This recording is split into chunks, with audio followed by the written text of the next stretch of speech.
Good evening, members, and welcome to our planning meeting, and also welcome to people out in the lobby watching or observing, and also those watching from home. Item 1, apologies for absence.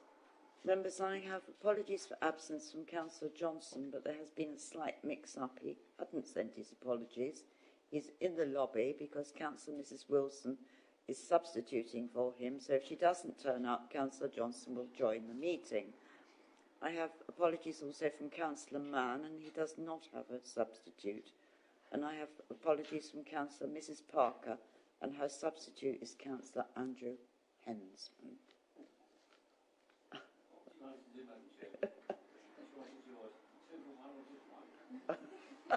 I can't have 2 for 1, I'm sorry.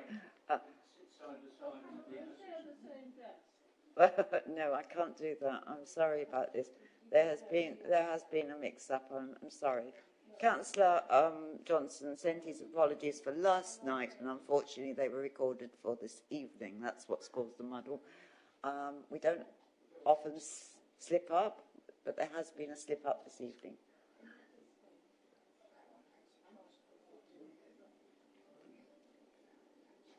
Councillor Johnson, you're going to attend, are you? Well, Councillor Wilson said it's okay, but I'm happy either way. I'll be Mrs Wilson for the evening. You'll be Mrs Wilson, okay, well I'll try to remember exactly who you are. Thank you. I'm so sorry about this, Councillor. Item 2, declarations of interest. Does any member wish to declare the existence and nature of any disclosable pecuniary interest, other pecuniary interest or non-pecuniary interest relating to items on the agenda having regard to the Code of Conduct for members? Councillor Swear. Thank you, Madam Chairman. I'd like to declare an NPI in interest because the application 5B 2002-148 I've been contacted with by the applicant, but I did not express any opinion or otherwise, so I will stay and vote. Thank you. I would declare an interest in an NPR on the same thing. The applicant did contact me, but I did not indicate how I would vote. I just listened to him, and the only advice I gave him was that he is able to come this evening to speak, or his agent could. That was the only advice I gave him. So I also declare an interest in that one. Anyone else? Councillor Abbott. Thank you. Yes, Councillor Wright is speaking, and obviously he's my fellow ward member, and I know him quite well. Well, I think I'll declare a joint declaration for us all, as Councillor Wright is speaking this evening, and we all know Councillor Wright, so I'll do a joint one. Thank you very much for reminding me of that. No one else? No. That brings us on to item 3, the minutes. I'm afraid the minutes of the last meeting are not yet available. That brings us on to item 4, public question time. We have no general questions on planning. All those that wish to speak come to the table prior to each application. Before I go on to item 5, planning applications, I'd like to welcome Councillor Mrs Bevis to our team and explain to members that as Mrs Bevis was only elected to the committee last evening and has not yet had the opportunity to take the training, she is here as an observer. Thank you very much. So she will not be taking any part, so just so everyone knows what's happening. That brings us on to item 5, planning applications. We have no applications under Part B this evening, so we go straight on to the Part A applications. And the first application, 5A, applications numbers 201100 VAR and application number 201101 VAR. Apple Tree Farm, Polecat Road, Cressing. Members, I'd just like to point out to you, you probably all have noticed that the 2 items are in the agenda the wrong way round. So we have to take the second, when we're voting, we'll be voting on the second application first and the first one second. I have also agreed that we'll take the presentation as a joint presentation, and I'll remind you when we get to the vote on what we're doing, because I found it rather confusing and I had to contact the officer and he was very helpful. Thank you, Matthew. We have no speakers on this application, so we'll go straight to the presentation. And good evening, Matthew. Thank you, Madam Chairman. Good evening, members. I'll just share my screen.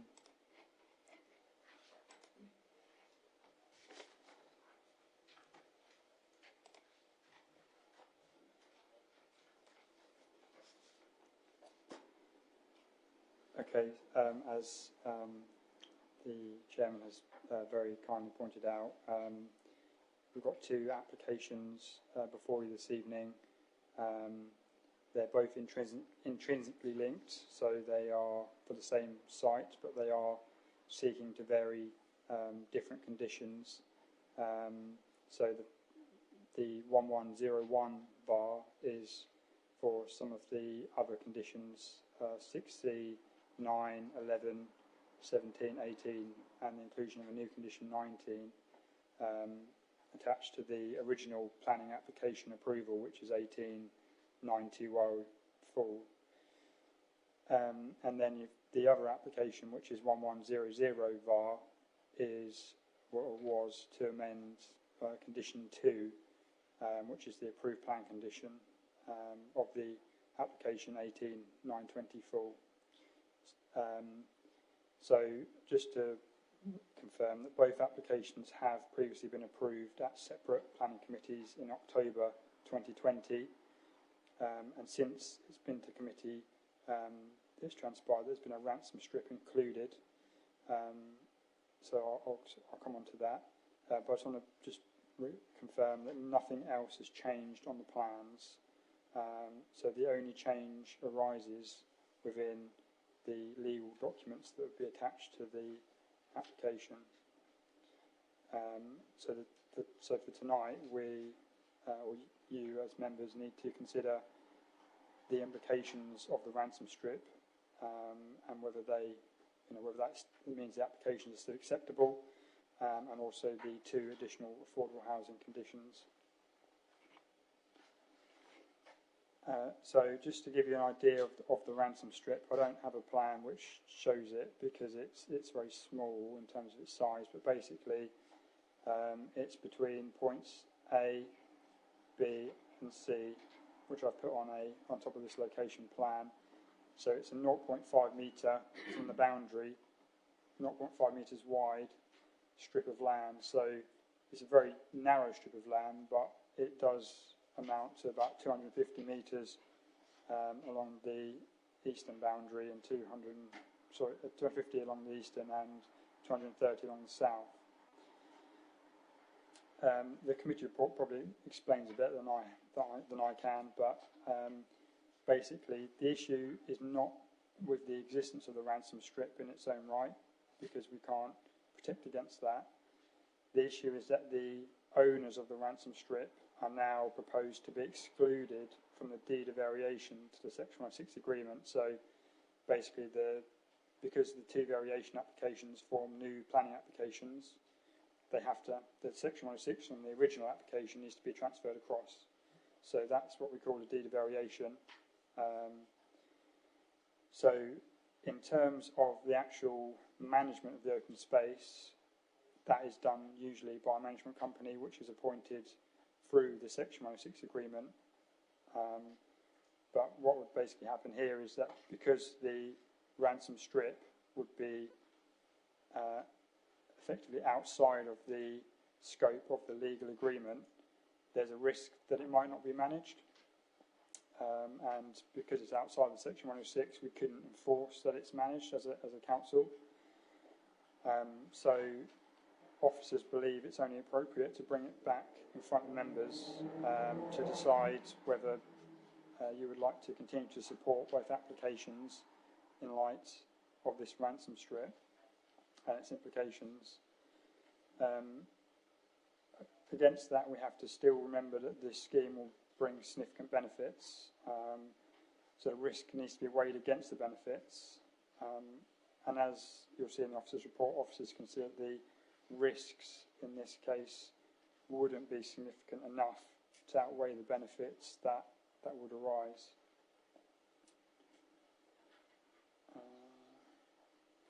So this is the approved site plan which is attached to 1100, which was the application which sought to change the plans. Just to confirm that this doesn't change at all.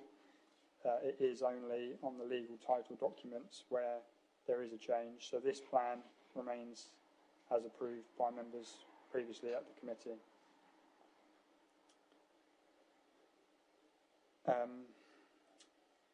So I think I won't cover this again. I think I've just explained it. But what I would say is that if members are minded to approve both applications, and I have got an order slide for assistance as well in terms of the decision making, but it's just that 1100 should also include 2 affordable housing conditions, which is now our standard condition on most major planning applications. So obviously these are a bit older, so they didn't have those, but now that we are asking that they are included if members are minded to approve. So yeah, so the officer's recommendation is approved subject to the deed of variation, or approve both applications.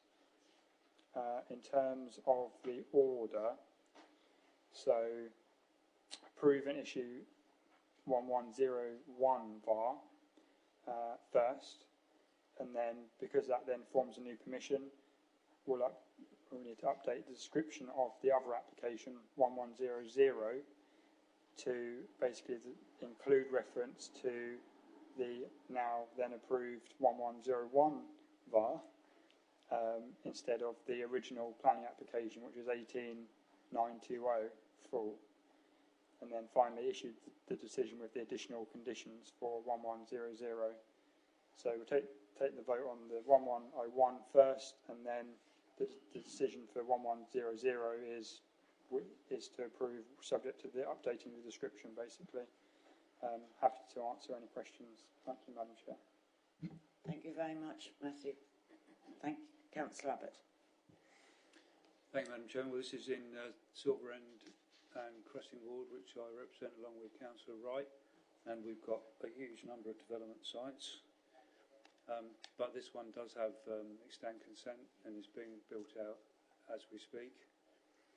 I can't see any reasons not to approve this. The only thing that struck me is it's quite an unusual ransom strip. Normally they're sort of for access of the highway or something like that. To have it actually on the side facing the field seems a bit peculiar, but there we are. So that brief speech done, I would move the first officer recommendation. So you're moving 200101. Yeah. And that can be found on page 59. Does that find a seconder before Councillor Ritchie? Did you wish to speak? No, thank you, Madam Chairman. Councillor Johnson. I nearly said Wilson, sorry. Thank you, Madam Chair. I'm just interested to know, can the owner of a ransom strip demand access across the strip to their land? Or can it be prevented? I'm just a bit puzzled on that. If you read in what it's saying here, they may require access to the ransom strips. Could they be told no to the other land? In other words, you want to cross from one side to the other for whatever reason? If you want to put a development up? It's not very wide. No. I know. But the principle. Do you wish to answer? Or I can do. I mean, the issue we have with land ownership is we don't know what other covenants exist over the land. So in terms of rights of access and things like that, that's not something that we necessarily are aware of. And we're talking about a very, very narrow strip of land here. The issue is more about the maintenance of it from the application site side as opposed to access over it onto the adjacent land. So, or getting to it through the development site. So we're not aware of any other covenants or legal rights of access over the development site to get to the ransom strip. But you could get to the ransom strip from the other side of the land as well, so it's not blocked in, as it were. There's other ways you can access that strip. Thank you. thank you. Does anyone else wish to add anything? Just to remind you, we are voting on 200101 VAR. All those in favour? Thank you, members. That is unanimous. We now come to the second part of this application. Did you wish to speak to Councillor Abbott? Thank you. Thank you. Yes, I'll move that as well. You're going to move that. Does that find a seconder? It does. Councillor Ritchie, thank you. Anyone wish to speak on this one? Councillor Mrs. Spray. Thank you, Chairman. Only to say that I read through both of these reports twice from start to finish, and I do absolutely understand the issues, but it remains one of the most confusing applications that I think we've had. It almost gave me a headache, but anyway, perfectly happy with it. Thank you. Thank you. Well, members, it has been moved by Councillor Abbott and seconded by Councillor Ritchie.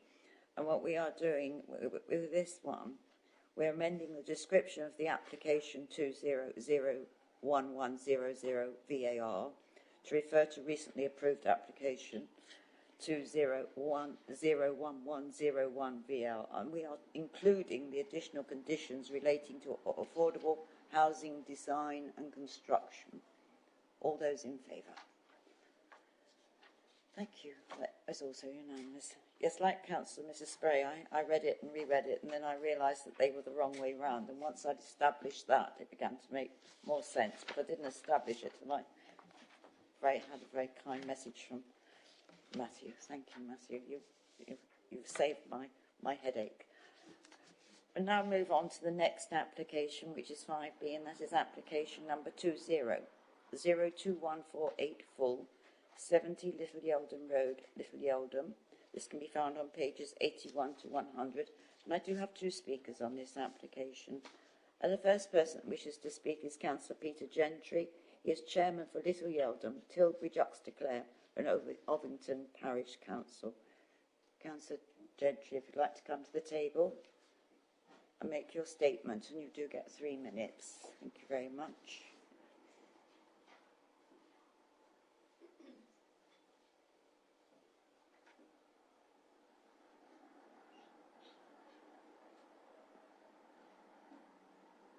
Thank you, Madam Chair. Would you like to put the microphone on, please? Thank you very I've much. got everything right. Sorry about that. That's all right.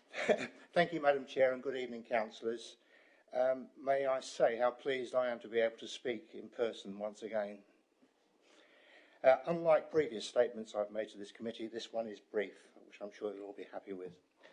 The Parish Council and our residents would like to thank the Planning Officer dealing with this application for a detailed, well-informed and well-balanced report, and state, without reservation, we agree with and support the Officer's recommendation to refuse this application. And finally, the Parish Council congratulates the Planning Department and the Council for achieving their 5-year housing land supply, as we know how important this is to enable them to respond to speculative planning applications. Thank you. Thank you, Councillor Gentry. That now brings us on to the second speaker, and that is Mr. Stuart Davis. He is the agent from Optimum Architecture Limited, Nags Corner, Neyland. Thank you. Just let Councillor Gentry get out of the way.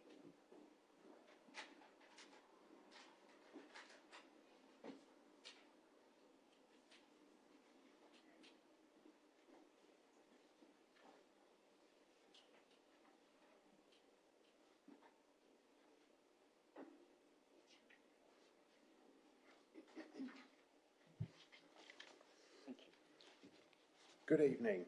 I am the agent for the application on behalf of Mr. Colin Hart. Mr. Hart, who is not a builder or a developer, has owned the property since 1981. In April 2020, the pre-application advice received for one dwelling was positive, and the subsequent application was approved on the 16th of September 2020.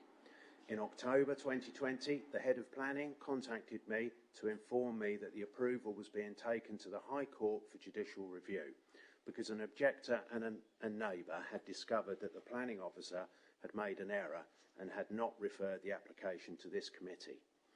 The applicant has always cooperated fully with this process, even though he was denied financial assistance for legal advice, although we believe the party seeking the review had his costs met by the council. Had the council officer and their line manager not made this mistake, the matter could have been settled 12 months ago.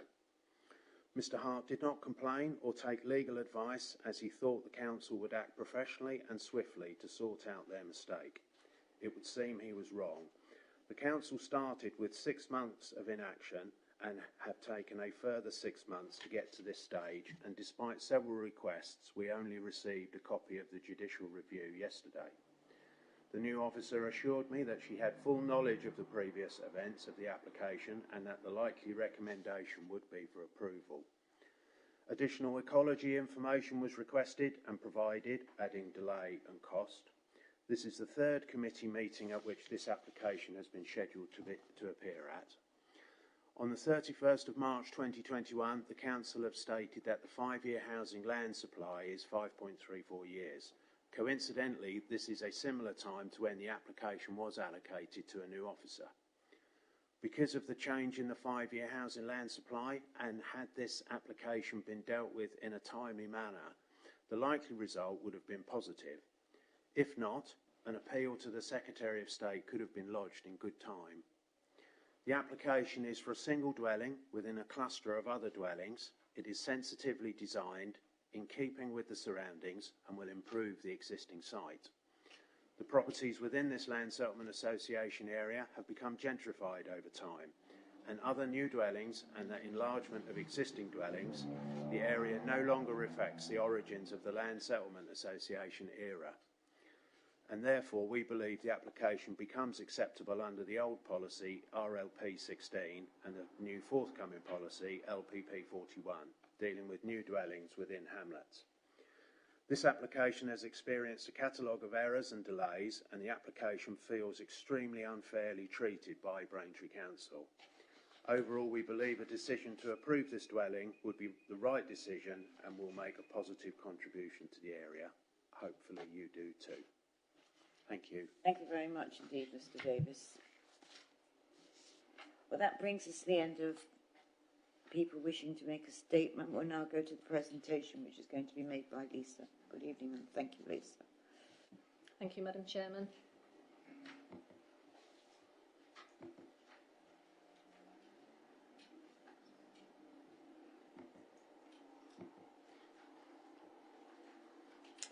So this is application reference 20/02148/4. It's for the demolition of the existing workshop, sheds and carport, and the construction of a new detached 1.5-storey dwelling with a separate garage. As we've heard, it's the redetermination of application reference 20/01142, and the site address is 70 Little Yeldham Road in Little Yeldham. So just by way of a quick introduction, and as we've heard, the application is being reassessed following that earlier permission for the same development that was quashed following the judgment of the High Court. So the effect of that is that the decision has to be taken again by the local planning authority. A key point to note really is that since that quashed decision, there has been a material change in the housing land supply position for the district. So the council's current 5-year housing land supply is 5.34 years compared to 4.52 years when the earlier delegated decision was determined. So that position change now means that that tilted balance does not apply to this application. So looking at the aerial location plan here, where my cursor is hovering is the application site. You've got Little Yeldham there to the north east, and Great Yeldham is around a mile to the centre to the southwest. Looking at the location plan here, you can see that the application is in red. The outbuildings that we're talking about demolishing are sort of fairly central, and the curtilage of number 70 is there within the blue. We can see that the site lies to the northern side of Little Yeldham Road, and this red edge currently consists of the residential garden to number 70. The site has quite a wide access that we see on some later plans, sort of here, sort of just fronting onto the main road. So in terms of that existing block plan, you can see the existing residential property here of number 70 and these existing outbuildings that are proposed to be demolished, and you've got this existing access here onto Little Yeldham Road. In terms of the proposed site plan now, hatched here, you can see those buildings to be demolished, and 70, existing number 70 is unaffected. The proposed 1.5-storey dwelling is located fairly central within the site, has a detached garage to its site frontage. You can see the access and turning provision within the frontage there. and this retained and shared access. A new boundary treatment will be proposed to be sited between to mark the curtilage for the existing dwelling of number 70 and the proposed. And on here you can also see the extent of existing landscaping to those site boundaries. I've just included this one here really just to demonstrate that the required visibility displays can be achieved without removal of that frontage hedgerow. There would be some modest trimming back of that frontage hedge, but it would be retained. County Highways have reviewed the application and they're content with the application and raised no objections. So looking at the proposed plans now for the dwelling house, this is the ground floor plan. You can see it has entrance, WC, study and dining room with a separate living room, and then a fairly open plan, sort of family, breakfast, kitchen and a separate utility. And then at first floor, within the roof space, you've got 4 bedrooms and ensuite bathroom. So turning to the elevations, you can see that it's a 1.5-storey dwelling.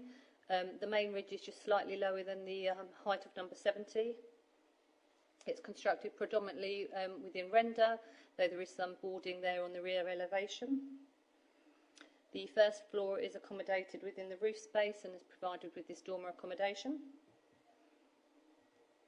The garage plan here, so detached double garage, also boarded with a tiled roof, and it has a single-storey lean-to log store with a slate roof.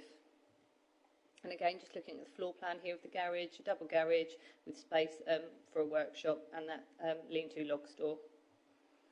So just looking at some photographs here, this is a view from the roadside looking into the site, so you can see that sort of wide access as existing. These are some of the buildings to be demolished here, and this is this frontage hedgerow. Another view from sort of the other side of the road here, looking at the existing property of number 70 and their existing hedgerow, this sort of shared access in, and some of the buildings here where my cursor is to be demolished. Another view of some of those buildings to be demolished, and you can see the extent here of the hard standing on site. Some more views of those sort of sheds and outbuildings to be demolished, and on this photograph you can see the existing planting on that rear and side boundary. Again, sort of looking more central to the site, this would be the area for the dwelling house, and again looking towards the northeast for that adjacent dwelling, and again the existing boundary treatment there. So this photograph is taken from Little Yeldon Road, looking sort of back along towards the site, so you can see that existing hedgerow frontage and set back from the highway a modest amount, and the dwelling would sit behind that. Just a slightly longer view here along Little Yeldon Road, so you can see the adjacent residential property. Those trees lie within this neighbouring property's land, and the dwelling would sit behind those. So in terms of the summary and the planning balance, in terms of the adverse impacts, the proposed development would be in conflict with policy RLP2 of the adopted plan and policy CS5 of the core strategy with regards to the council's spatial strategy, as it proposes development outside of the defined development boundaries and thus within the countryside, and substantial weight is attached to this conflict. In regards to the sustainability of the site and the location and access to services and facilities, the centre of Great Yeldham is around 0.9 miles distance, with the school slightly further at around 1.2 miles. So whilst these facilities could assist in meeting some of the day-to-day needs of occupiers, due to the distances involved and as they're mainly via roads with no footpaths or street lighting, it would discourage occupiers from accessing these services on foot or bicycle. And further, the site does not benefit from reasonable public transport provision to provide realistic opportunities for future occupiers to access shops, services and employment. And again, substantial harm is attributed to this. In terms of the public benefits then, the application would result in the delivery of market housing. However, as the application only proposes one dwelling, and as the council can now demonstrate their 5-year housing land supply, any positive weight assigned is limited. There would be some economic benefits during the construction of the dwelling and thereafter with the spending powers of future residents. However, again, due to the scale of the development, only limited weight would be assigned to this. And then in terms of the sort of wider character and appearance of the area and environmental benefits, although the development would remove some outbuildings that do not positively contribute to the character of the locality, they are limited in scale and would be less prominent than the proposed dwelling, and thus is a neutral impact. There would be some biodiversity net gain, but again, given the scale of development, only limited weight is assigned to this. So when considering the flat balance and having regard to the adverse impacts and the benefits outlined above, and having regard to the requirements of the MPF as a whole, officers have concluded that the benefits of the proposal are not outweighed by the harms, including the harm arising from the conflict with the development plan, such that planning permission should be refused in accordance with the development plan. And that's the end of the presentation. Thank you. Thank you very much, Lisa. Thank you. Members. Councillor Abbott. Thank you, Madam Chairman. The problem I have with the report and the recommendation is, and you might remember I was involved quite a lot of iterations and edits on a so-called hamlet policy when we were looking at the local plan in early days, is where you have the specified sites in the countryside where there could be a benefit from removing old buildings. I don't detect from the council there's a consistent approach. Now, I know it was a commercial site, but in Rivenhall, quite recently, a very substantial employment development was granted consent on a site where you would apply the same basic principles from the local plan, that it's in the countryside and not in a sustainable location. So this is for one house. So focusing on RLP 16, can the officer say why this site wouldn't meet the test, which is a defined nucleus of at least 10 dwellings? Because from what I could see, it would. Lisa, would you like to respond? Yeah, thank you for that. On page 89 of this report, where we're looking at the development plan, we do address policy RLP 16, so that hamlets, small group of dwellings. So that is something that officers have considered in making this recommendation. So you're right in terms of that defined nucleus. So officers' view is that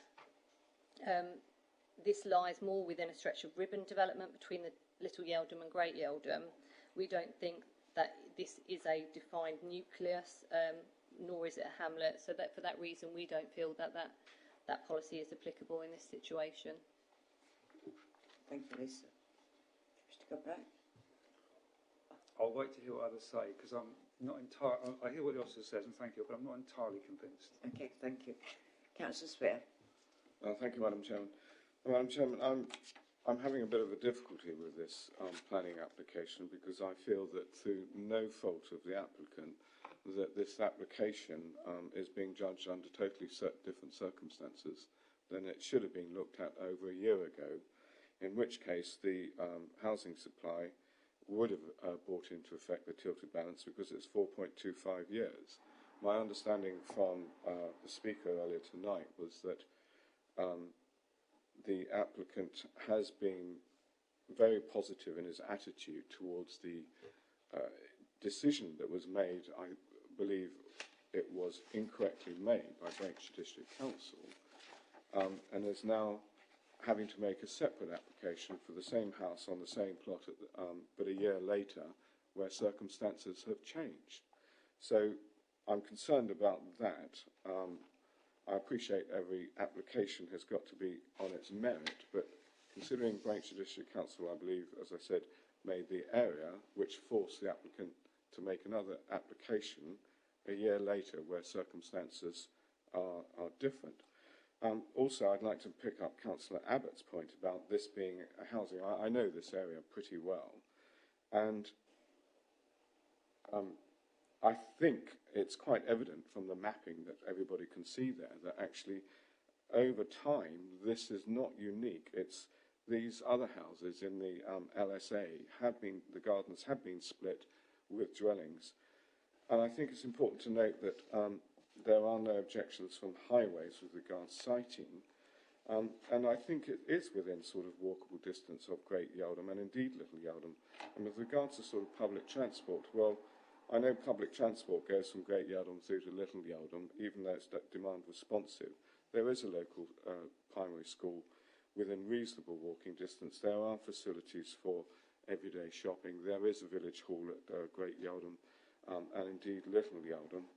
and there is a pub and other facilities in Great as well. So I think overall, I'm finding it difficult to accept the officer's recommendation on this, because the whole concept of this application being brought again under different circumstances is difficult, and I think the overall span and space there and the type of housing that is proposed actually fits in quite well with that. And it's not open countryside, it's got buildings either side, and they're well established, and it's been I think a very large hamlet for some considerable time, and I think it fits in with the landscape. So all in all, I'm inclined to propose to say that I will go against the officer's decision, and that we should make a recommendation for accepting this on the basis of the reasons that I've just given. Thank you. So what are you doing? You're saying you're inclined. Are you actually doing it, or are you just thinking about it at the moment before I move on? Actually, I would like to propose that we go against the officer's recommendation, and I'd like to propose that we accept this. So you're proposing approval? Approval. Yes, thank you. Does that find a seconder before I move on? Councillor Mrs. Spray, are you seconding? Yes, I am, Chairman. I do think this is really difficult, and I struggled with it as well. I mean, the reasons given for refusal in the report are valid. I don't particularly have a problem with that, except that I don't think that this is so remote, for reasons that Councillor Schreer has just given, that it isn't sustainable. I do think it is sustainable, and it is one dwelling.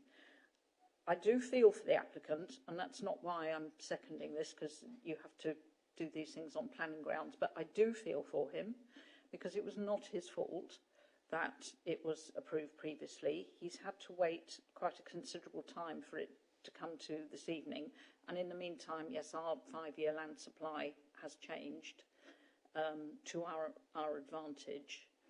So I do feel he's had a bit of a raw deal here, to be honest. But looking at it purely on planning terms, which is what we need to do, I'm not convinced that the reasons for refusal are as strong.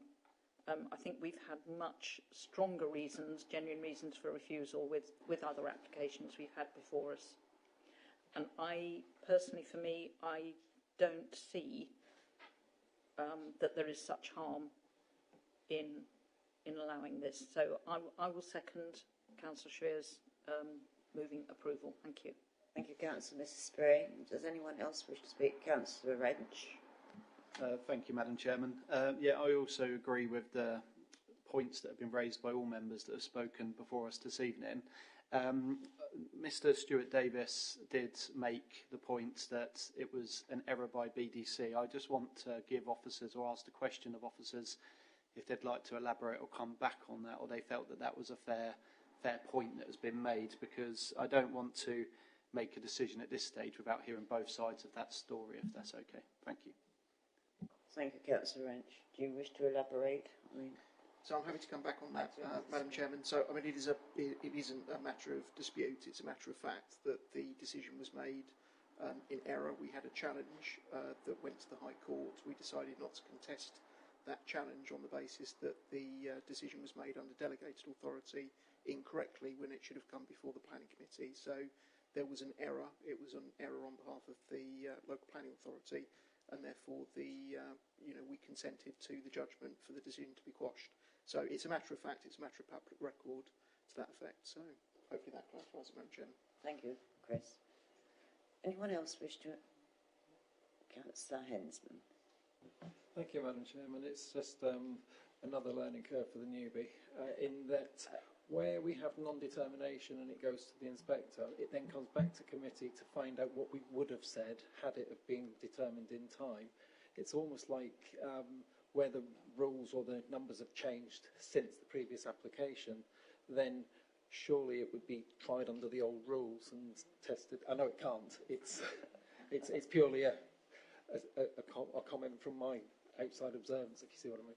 But it's unfortunate that things have changed for the applicant since one application which was determined, whether incorrectly or otherwise, that it was acceptable, and now it isn't. So therefore, I think I would follow what other members have said before. Thank you. We have determined that it was done incorrectly at the time. Did you wish to respond to Councillor Hensman, as he's asked a question that... I think just for clarity, so there is a big difference between a non-determination case, which is a decision is then on the application has not been made by the authority. The determining authority then falls to the planning inspectorate to make that decision on the application. It is just a matter of process that if it was a delegated decision, we would set out within the appeal statement what position we were taking on that application. If it's a matter that would have been brought before the planning committee, we would bring a report to members to say this is the officer recommendation, and you would follow the same process, which then informs the appeal process. In this case, it is not a new application. The application is the same proposal that was originally submitted, and it was a matter of fact that that decision was quashed, and therefore the application effectively becomes live again. It has to be redetermined.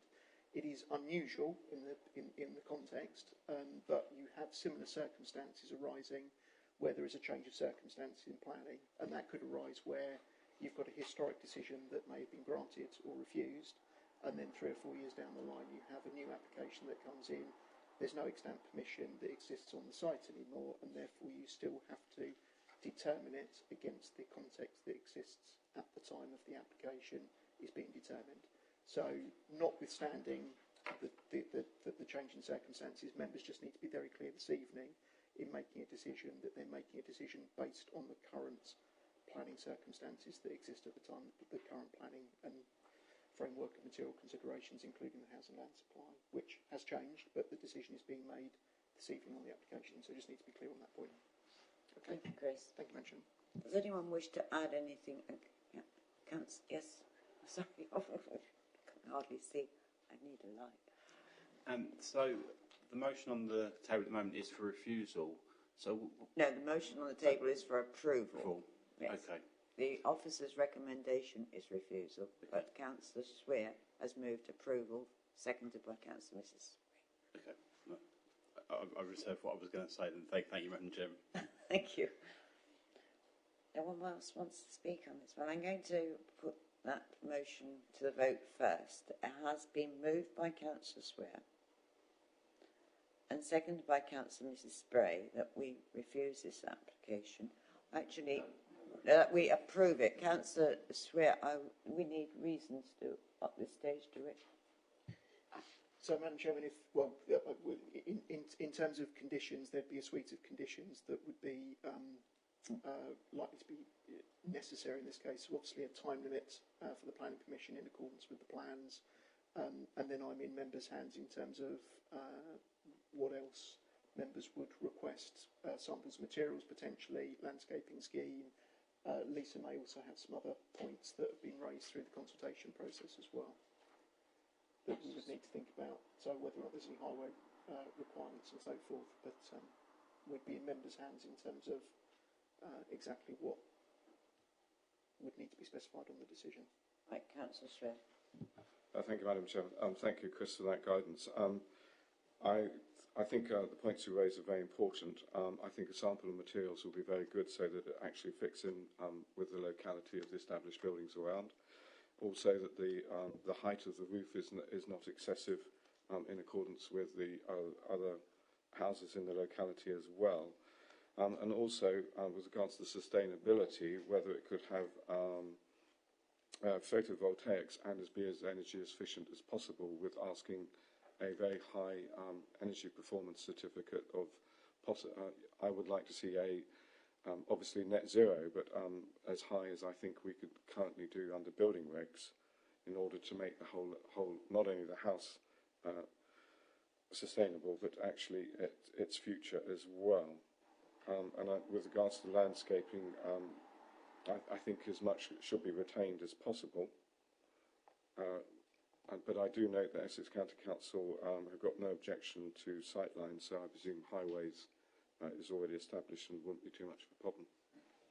As far as the roof concerned, that, I mean, if we build it according to the plans that have been submitted, that would cover that, and we were shown that it's lower than the neighbours anyhow. Yeah. So the condition would be has to be built as per the plans. As per the plan. Yeah. I don't know where we go on this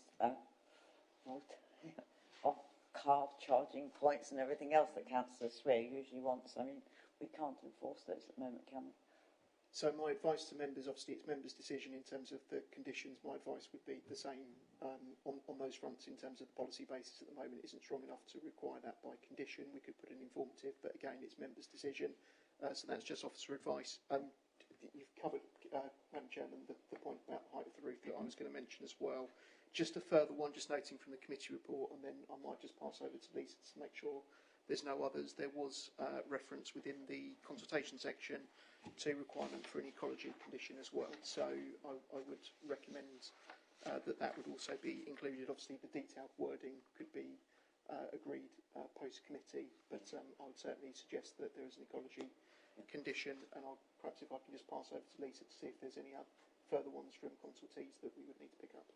I think that's it. I think as long as we're treeing hedge retention that's been mentioned, and then sort of more of a hard and soft landscaping schedule, so boundary treatments, hard surfacing materials, soft planting. I think that's definitely recommended. And then just thinking about those visibility displays, just that they are sort of provided and retained really. And I think otherwise that covers it. Your samples.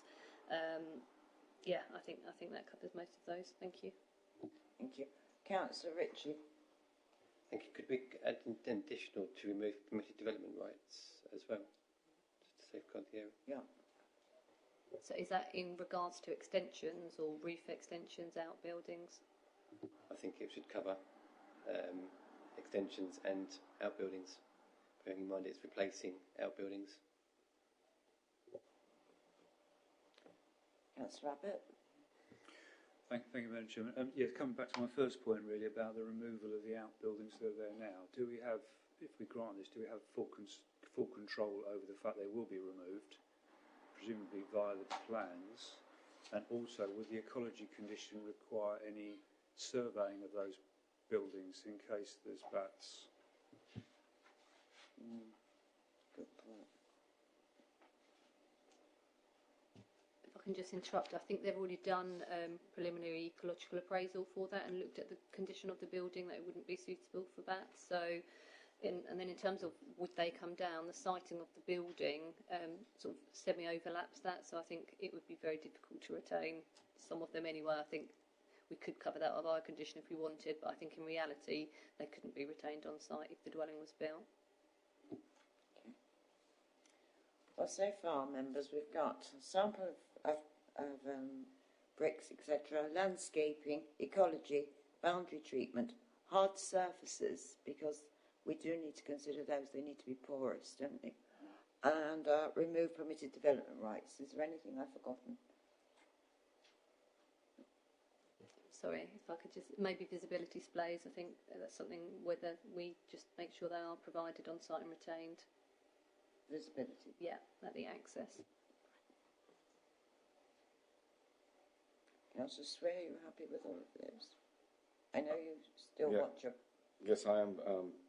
So far, thank you, Chairman. But I think it would be a really good idea to add electrical vehicle charging point as well, because obviously in the countryside, it's important that it's as sustainable there as it is for potentially in an urban situation as well, because I believe that in rural situations the car actually is used a reasonable amount, and that's also important. That's sustainable going forward for the future. Right, we can note that one as well then. Right, that's what I'm going to put to the vote. We are voting to approve this with all the conditions that have been mentioned. All those in favour? Those against? Abstentions? That application has been granted. Thank you very much indeed, members. Now brings us to the application, which can be found on page 101, and this is application number 2100850 out. Outline planning permission with all matters reserved apart from access, land west of Boars Tie Road, Silver End, Essex. And I do have speakers on this application. The first person that wishes to make a statement is Miss Leela Hobart, for she's speaking on behalf of the residents of Silver End. Hobart, I should imagine.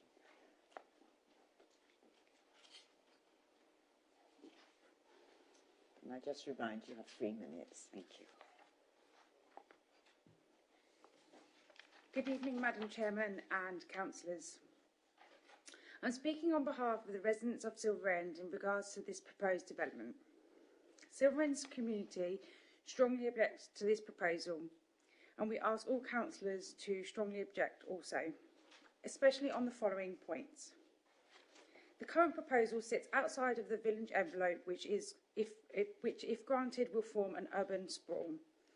Braintree District has already hit its 5-year target for housing in the local area, with Silver End having already had 5 different developments approved, adding 600 plus houses over the last 5 years alone. The proposed access from the site is on a dangerous stretch of 40-mile-an-hour road, which has previously seen 2 fatal accidents, which have been young children. These aren't included in the reports by the applicant. In the Stage 1 safety audit, the audit team only visited the site once, and that was during lockdown between the hours of 10 and 11 a.m. when the traffic flow is at its lowest. It will impose a detrimental effect on the conservation area only 500 metres away, but more so on Wolf Farmhouse, a Grade 2 listed building which is directly opposite the site and overlooks it, along with Egypt's Farmhouse, also a Grade 2 listed building situated northwest of the proposed site. The site lays within an area of potential for archaeological remains. According to the GEO's biodiversity net gain assessment, it will take 10 years to just exceed the existing biodiversity units by 0.28 and another 17 years for these units to reach the proposed limit, a 14% increase. From an environmental perspective, the Grade 2 farmland is being destroyed and putting at risk the environment and causing decrease of wildlife population of birds, butterflies and small animals. The development will have a huge irreparable impact on the landscape visually and physically as it lies directly on the Essex Way footpath. Residents are extremely concerned at the loss of privacy and increased overlooking and encroachment on those living in Broadway and Broomfield. There is no doubt that the proposal development will increase noise and light pollution on residents and the established wildlife. The development will put additional pressure on the already limited and struggling services and amenities within the village, including our GP surgery and school. This development will also increase the already busy road in and out of the village, which is often used as a cut-through for the A12 and A120 if it has had an accident on it. The existing road structure with the on-street parking already creates difficult for drivers and pedestrians. With another 94 houses, this will increase with 2 cars per household. Thank you very much for your time. Thank you very much indeed. Thank you. The next person wishing to make a statement is Councillor Bob Wright. He is the ward councillor for Silver End.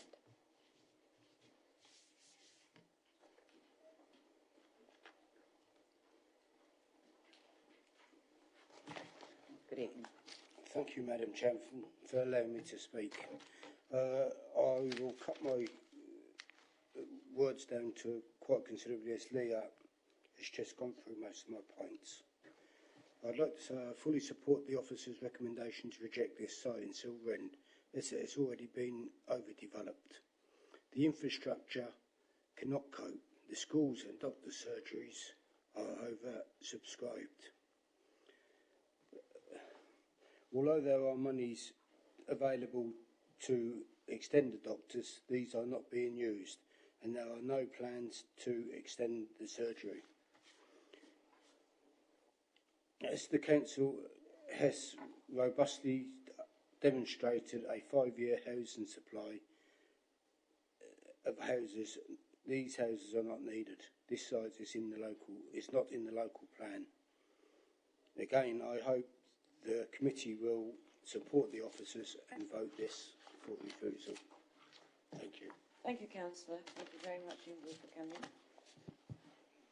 The final person wishing to make a statement on this application is Mr. Richard Martin. Is speaking on behalf of Scott Properties, who are the applicants.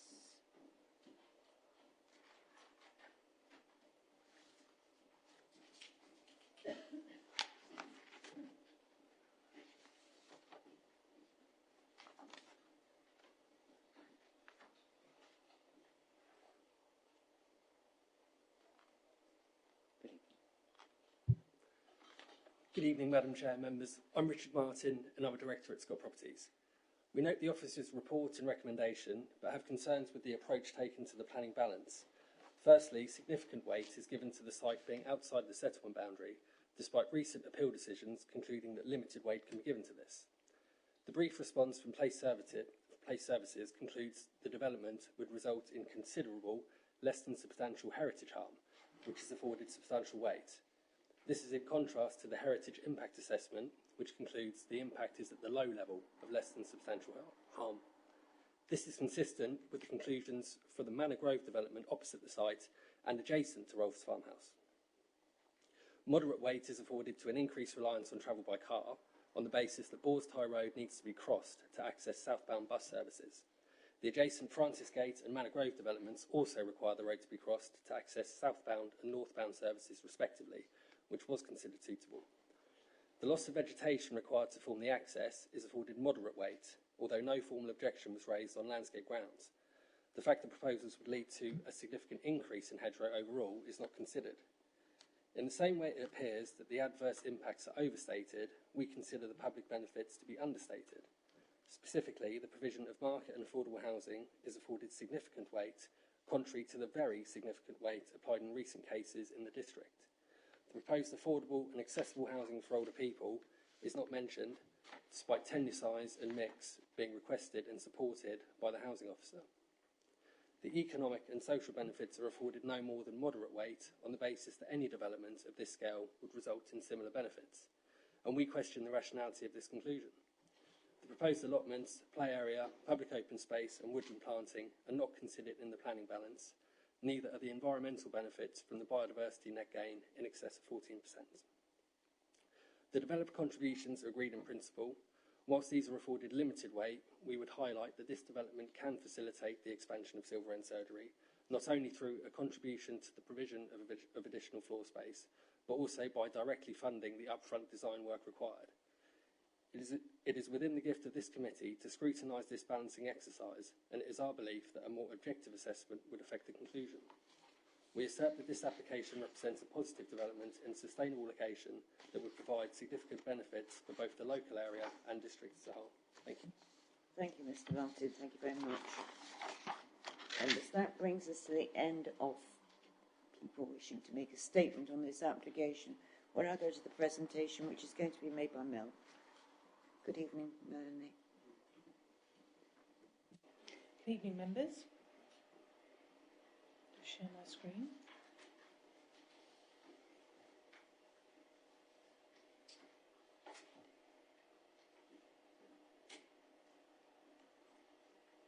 There we go. So the application before you this evening is an outline application with all matters reserved apart from access for up to 94 dwellings, with new landscaping, open space access, land for allotments and associated infrastructure. And this is on land west of Bors Tie Road in Silver End. Moving on to the second slide. So this is the site location plan.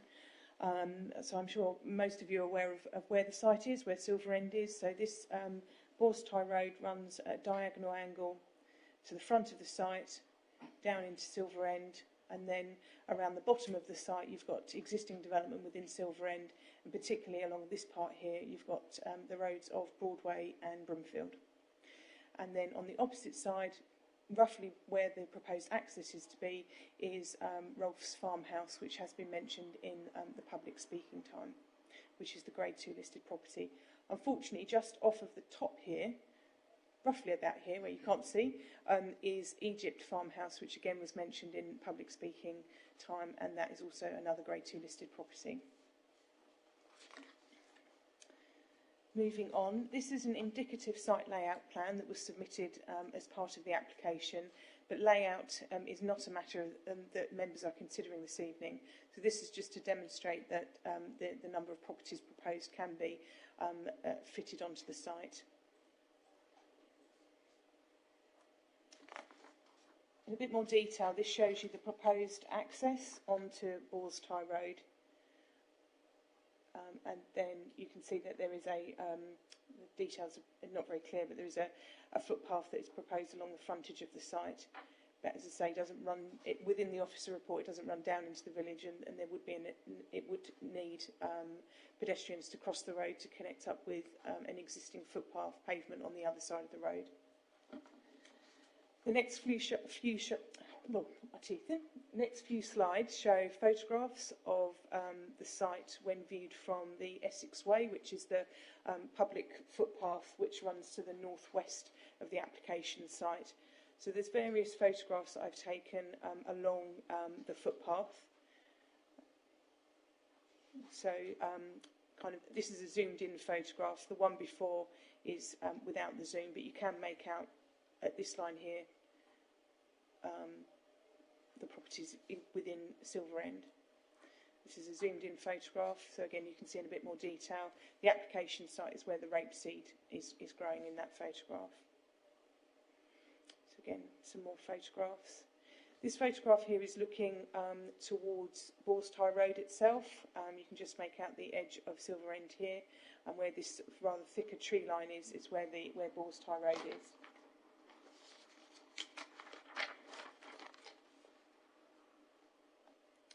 Again, another photograph from the Essex Way looking down towards Silver End. This is at the a junction point on the footpath where it looks across a different field, but towards Silver End. Again, this photograph here is taken at a corner point on the public footpath, so you can make out built development within Silver End, and the proposal would sit in front of that, between where I'm standing and where the properties are in the background. Moving on to the last set of photographs, which relate to Bors Tie Road. So this photograph here is looking towards Silver End along Bors Tie Road. This photograph here is where roughly where the access point would be into the site. And then lastly, this photograph is looking away from Silver End. So Silver End is behind where I'm standing, and then this is looking northwest towards Braintree. So to summarise, this is an outline application with all matters reserved for up to 94 residential units. There is a conflict with the development plan as the site lies outside the town boundary, and therefore it conflicts with RLP2 and CS5. Benefits would be that the site would deliver up to 38 affordable units, and there would be economic benefits during construction and thereafter. However, there would be significant harms to heritage assets, including the nearby listed buildings and the conservation area, and there is the lack of the Section 106. When considering the flat balance and having regard to the adverse impacts and benefits outlined above, and having regard to the requirements of the NPPF as a whole, officers have concluded that the benefits of the proposal are outweighed by the harms, including the harm arising with the conflict with the development plan, and such that planning permission should be refused in line with the development plan, and therefore the recommendation is for the refusal of planning permission. That's the end of the presentation, but happy to answer any questions. Thank you very much indeed, Melanie. Councillor Abbott. Thank you, Madam Chairman. I just wanted to draw members' attention to the map on page 101. That's very out of date. I don't know how that's happened, but in fact there are 5 development sites on that map. 3 have been built out, 1 is being built out, and then there's this application site. So I think that map's probably 15, 20 years old. Just so I point that out. As we've heard this evening, Madam Chairman, residents and those who represent the village, myself and Councillor Wright, and indeed the Parish Council, of which 2 members are here tonight. They're viewing from the foyer, the chairman and another member of the Parish Council. We're all at one about this application, that it should be refused, and we're pleased to see the officer recommendation. In the report, it's referred to the fact that Silver End is a model village, which is nationally important. I would bang the drum yet again for the upgrade of the Silver End Conservation Area Guide. If the village is nationally important, we should have that guide in place. It's now nearly 23 years old. Also, as set out in the report, the development would have a measurable impact on listed buildings. I also wanted to just raise a point which hasn't really been discussed, I don't believe yet, and that's the Anglian water response, which is that the Witham sewage treatment plant can cope with the additional flows. But as the Parish Council has pointed out, and as I'm going to add now, there are 2 locations in Silver End where sewage flooding is occurring now. In fact, in Western Lane, it occurred this month, and it's extremely unpleasant for residents to have to deal with that on their own land, let alone on public land. And there is a dialogue which I'm involved with, ongoing with Anglian Water. So I just wanted to flag that to members, that Anglian Water may think there's capacity, but there are existing problems. The NHS on page 110 has required a contribution, and as Councillor Wright pointed out, and as both of us keep pointing out, Silver End surgery is in urgent need of expansion, and I today wrote to the Chief Executive asking for the Cabinet member to stop making denigrating comments about myself and Councillor Wright and others who want the surgery to be expanded. The NHS says it has to be expanded. There's already about £300,000 in the pot to do so, and there's no reason that I can think of not to do it, notwithstanding I'm hoping this application is refused tonight.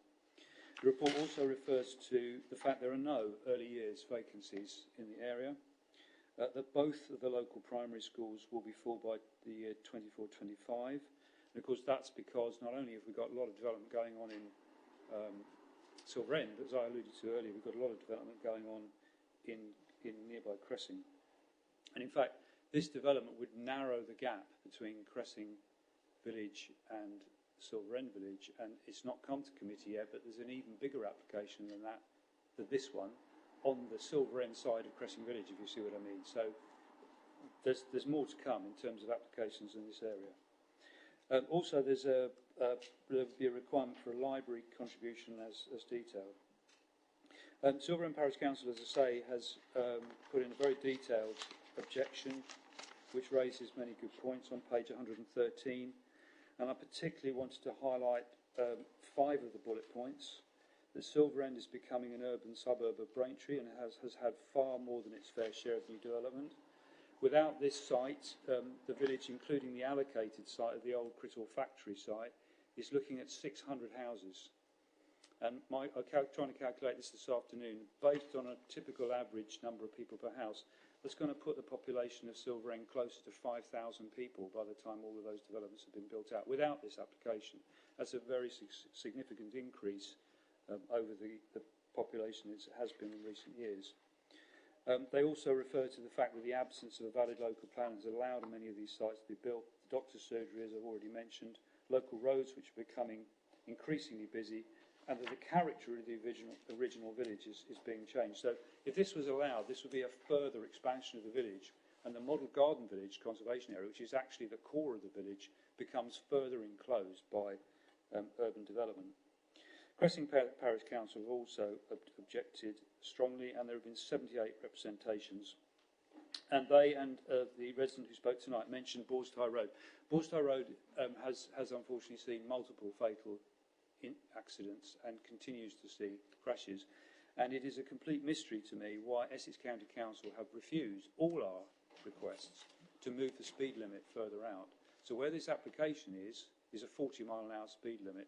And even with the 2 other developments, which I mentioned earlier, Francis Gate and the one opposite, they've not moved the 30 development out, whereas they have at the other end of the village. So vehicles are coming in quite fast past this site. Very much agree with officers on page 120 about the unsuitability of Boars Tie Road for walking. All of us who walk the local roads, this one, the other side of the village where I live, Western Road and Park Road, you just take your life in your hands if you have to walk in the road. You have to be very, very careful because of the speed of the traffic. I'm a bit concerned, although it doesn't affect the recommendation, about the lack of objection from landscape about the hedgerow losses. The one point I would like to ask officers before I propose a recommendation is about agricultural land. Now, it says in the report this is Grade 2 land and it's not going to be listed as one of the reasons for refusal. And when I finish speaking, I'd like officers to explain why not. I mean, the argument seems to be that, well, lots of agricultural land is being built on in the district, but if you apply that argument, you're basically almost like you're default dropping that policy as a reason. And my understanding is the government still does not want us to be building on best quality agricultural land, and this is Grade 2. So that's a question. And then just finally, Madam Chairman, to sum up, Silverend is a local village that's already rapidly growing. It needs investment in services. I've written to the Chief Executive today about health, leisure and another matter in the village where we need investment. We've more than taken our fair share of additional houses, and I mean obviously the new residents are very welcome, but you have to draw a line in the sand. The council now has its 5-year position. The local plan is at a much more advanced stage, and therefore I think we've got very good grounds to refuse permission, and I will move officers' recommendation. Councillor Abbott, does it find a seconder? Okay, Councillor Bowers, thank you very much. Councillor Bowers, do you wish to speak? No, thank you, Madam Chairman. Okay, thank you. Does anyone wish to speak? Councillor Mr. Spray. Thank you, Chairman. Yes, I would have been happy to have seconded refusal as well. Councillor Abbott's picked up a number of very good points for refusing it. Amongst other things, that one of the things in the report on page 120 I noticed is around the accessibility, where it says officers visited the site on several occasions, different times of day, different volumes of traffic, and it says it makes for uncomfortable pedestrian environment and walking and so on towards the village, and I think that's a very good point. There would most certainly be harm to heritage assets, so I think it's an excellent report, and I think the officer's recommendation is quite right. I will just make one very small comment, which is around the Silverend Conservation Guides update, which, yes, does need updating. I did actually email Councillor Abbott last week, Wednesday I think it was, with an update on what's happening with that, and it is early stages, yes, but meetings have taken place, and that is most definitely underway. But yeah, I'm fully supportive of refusal. Thank you, Chairman. Thank you, Councillor Mrs. Spray. Can I just ask officers, would it be a good idea to add the agricultural grade 2 land to the conditions and the hedge removal condition you were concerned about, which that are not in the conditions? Thank you, Madam Chairman. So if I take both points in turn, so on the hedgerow removal point, again, it's members' decision. So obviously, in terms of our consideration of the application, we note the harm that arises from the removal, but I think, again, we've come to the conclusion that in terms of mitigation and replacements, that potentially that could be mitigated, although it is still harm. So if members feel strongly, that potentially could be added as an additional reason for refusal. In relation to the agricultural land point, we haven't, as far as I can recall, added that either as a standalone reason for refusal or sought to refuse an application, respective of application on those grounds. Primarily because if you look at the majority of the district, most of the land outside of established settlements is best and most versatile agricultural land. So it's accepted as part of the local plan process that those sites coming forward, there is going to be a loss of some of those sites, and in accepting new housing sites on greenfield sites as well to meet housing supply requirements, there's also been an acceptance that that land should come forward for development. I would probably hesitate slightly in adding the agricultural land as a separate reason for refusal for those grounds, just purely because of the abundance of it within the district. But I note the point that is being made, and it is obviously a member decision, but it's one that we would need to substantiate at an appeal situation. And I think in this case, the reasons for refusal are strong at the moment in terms of heritage and also the sustainability point and so forth. So I'd just be concerned about diluting potentially the reasons for refusal, but it is members' decision. Thank you, Chris. Councillor Abbott. Thank you. No, I'm happy to go with what officers have got. I just thought I'd ask. But perhaps looking forward, my point, particularly on the agricultural land, is this is not only grade 2, which is a notch higher than grade 3, obviously, but it's also an unallocated site. And I would have thought the argument about agricultural land being built on, it differs from whether a site's allocated or not. This is an unallocated site in the countryside. So I'm wondering if that argument about agricultural land bites at that point. So I'm not going to press the point, no, but just for future consideration. Yes, but it has been mentioned by the government in the last few days that they're reluctant for us to build on that. That has been, they've stated that. I actually heard it said. Yeah, absolutely. So I just, I agree with you. I'm happy to stick with the existing. Okay, fine. Thank you. Does any member wish to speak further on this application? Well, it has been moved and seconded that we refuse this application. It has been moved by Councillor Abbott and seconded by Councillor Bowers. All those in favour of refusal?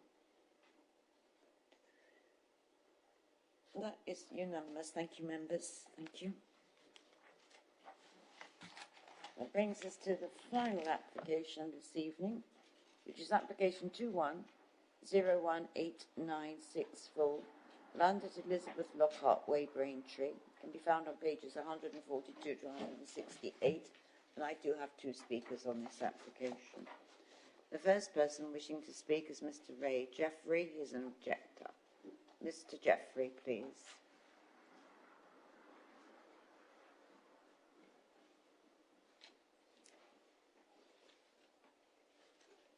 Just remind you, Mr. Jeffrey, you have 3 minutes to make your statement.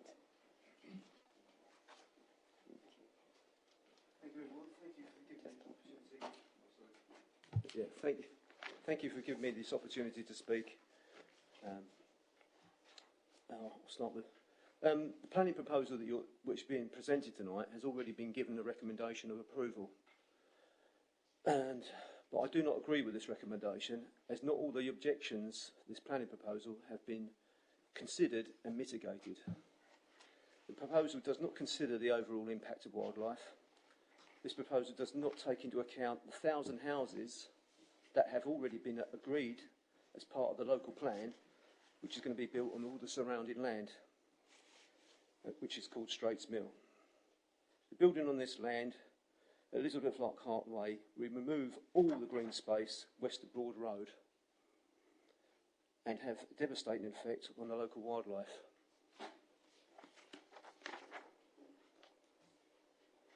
Furthermore, the hedgerow that is proposed to be removed as part of this proposal will remove the homes and shall I say, have a significant impact on the wildlife, which are birds mainly, some of which are in declining numbers and are considered by the RSPB, where possible, these birds and their habitats should be preserved.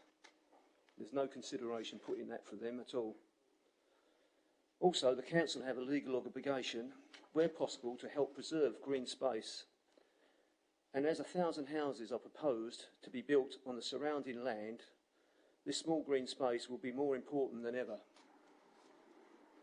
Also, the council have a legal obligation to provide buffers and green spaces between developments. So by preserving the small green space, we'll provide a buffer between the existing houses of Elizabeth Lockhart Way and the new development of 1,000 houses at Straits Mills. Thirdly, no consideration has been given to mitigate against the comment regarding privacy. I live at number 8 Elizabeth Lockhart Way, and they are proposing to build a house dead opposite me called Plot 8. And this house is the closest out of all those houses that on the proposal, and there's no consideration has been submitted or justified why this loss of privacy is acceptable. It's by far the closest. It sits well within 15 metres of my property, and I will be able to just look in to their bedrooms or their lounges the same as they will with mine. So no screening is proposed, like trees, etc. They propose to build a small fence, which will be the normal 1.1 metre high level fencing, which, as the land slopes towards my house, it sits on a higher elevation. The house, I'll be able to look straight over that fence, straight into theirs, and they will be doing exactly the same to me. So no privacy will be obtained by myself at all. And I find it hard that the Essex do not follow the countrywide standard of 21 metres between facing properties. Even London has an 18-metre policy. And so that's only where there's not built on a street, that is, should I say. Mr. Jeffrey, you've had your 3 minutes, I'm afraid. Am I? Yes. Can I just say about this last one, really? 1 minute, no more. Okay, right. Surface water. There's no surface water drainage, and there's no flood risk assessment been submitted for this proposal. And the Essex County Council offer they don't need one, as it's 1 hectare. I live at number 8. I've had previous experience of this land flooding my house, and when Hopkins Homes built the site, they had problems with my house as the land falls in 2 directions. I'm on a sloping hill twice in 2 directions, and therefore when there's water, like heavy rainfall, it used to come across the field and straight into my property, which will be exactly the same when this development starts, and that is even during construction, because the ground will be compacted by all the vehicles. Right, I'm going to have to stop you there. I'll let you have a few more sessions. You've said about your flooding, and I'm going to ask you to stop now. You've had your time. Thank you very much. Thank you. The final person wishing to make a statement this evening is Mr. Sean Martin, the applicant from Stone Bond Properties.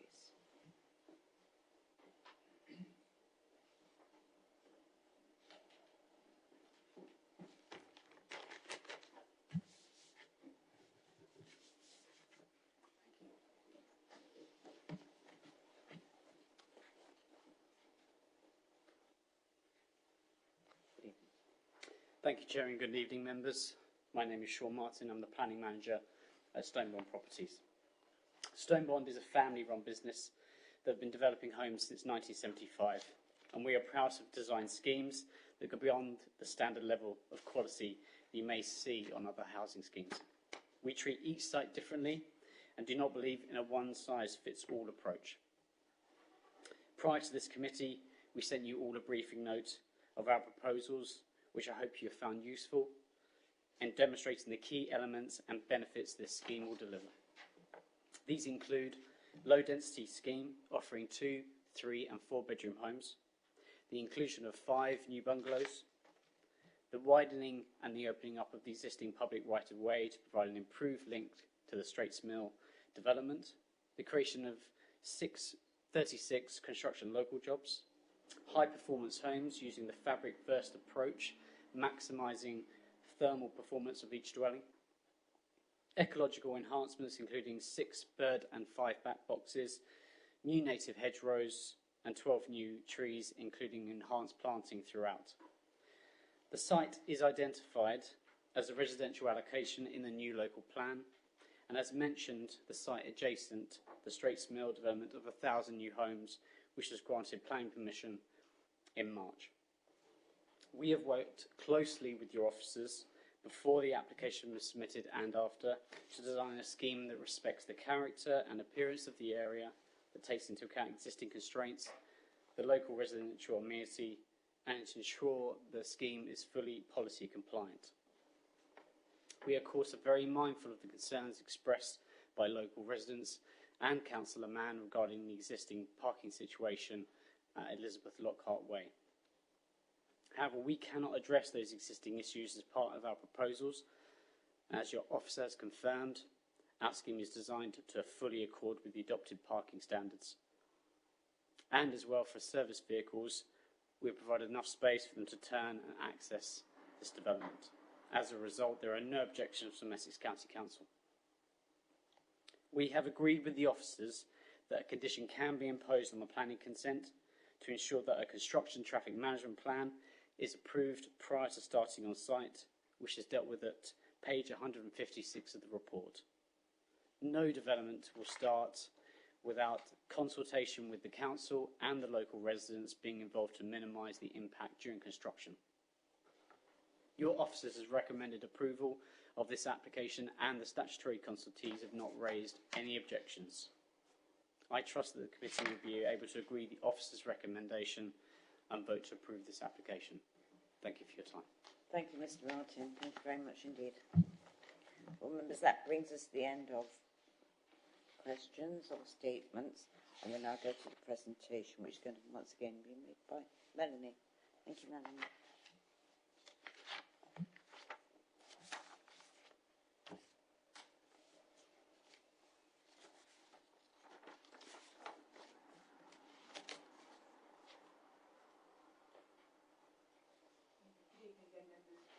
Sorry. The application before you now is application 21-01896 full, and it's an application for the erection of 9 dwellings with access from Elizabeth Lockhart Way with associated landscaping and car parking. This first slide shows the location of the application site. So you can just make out here, this is Elizabeth Lockhart Way, where it currently terminates at the edge of the application site. And then to the south, you can just make out Convent Lane to the south. And then just off of the screen here would be Broad Road, where it runs down into Braintree Town. The next slide puts the application site in a bit more context. So the red star denotes the application site. You can make out the development of Elizabeth Lockhart Way to the west.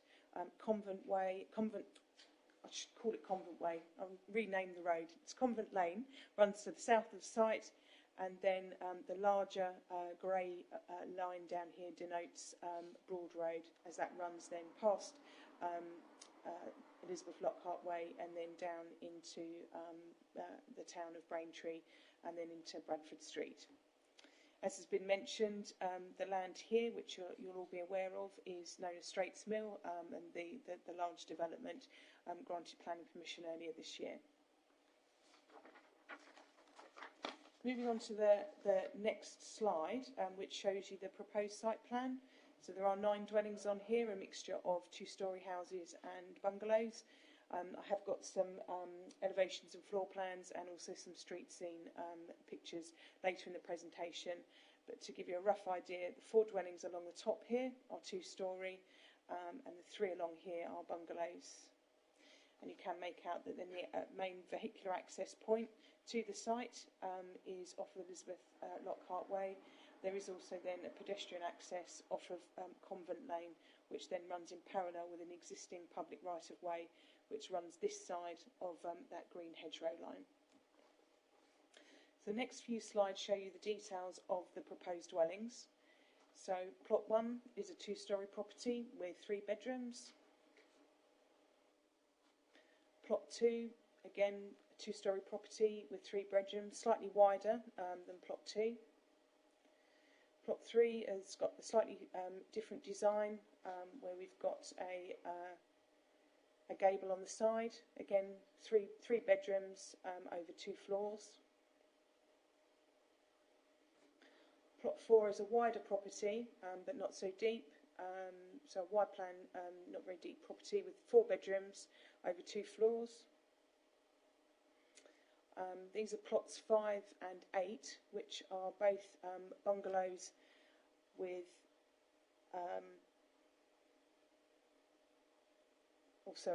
and there's a slight variation within plot 5. It doesn't have the bay window on the side. Ooh. Sorry, I didn't mean to skip forward like that. So they are both bungalows, and they contain 3 bedrooms. And as you can see at the back there, you've got the open plan living, kitchen and dining area. The next slide shows plot 6 and 7, again 2 bungalows with 2 bedrooms in this one, and then the open plan living accommodation on the other side of the property. Plot 9 is again another bungalow. This has 3 bedrooms and then the open plan living accommodation at the other end of the bungalow.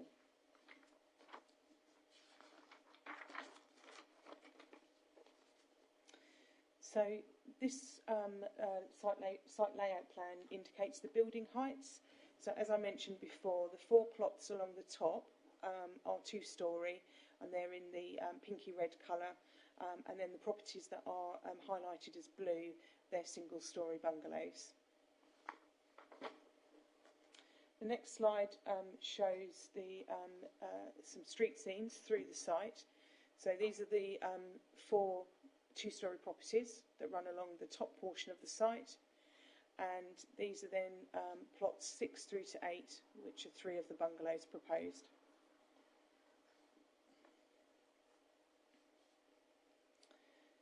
This plan here indicates the proposed landscaping. So as you can see, there are various new street trees that are proposed, which is advocated by the new version of the NPPF, and the extra landscaping that's proposed, not just within the private gardens, but also within the public spaces within the site.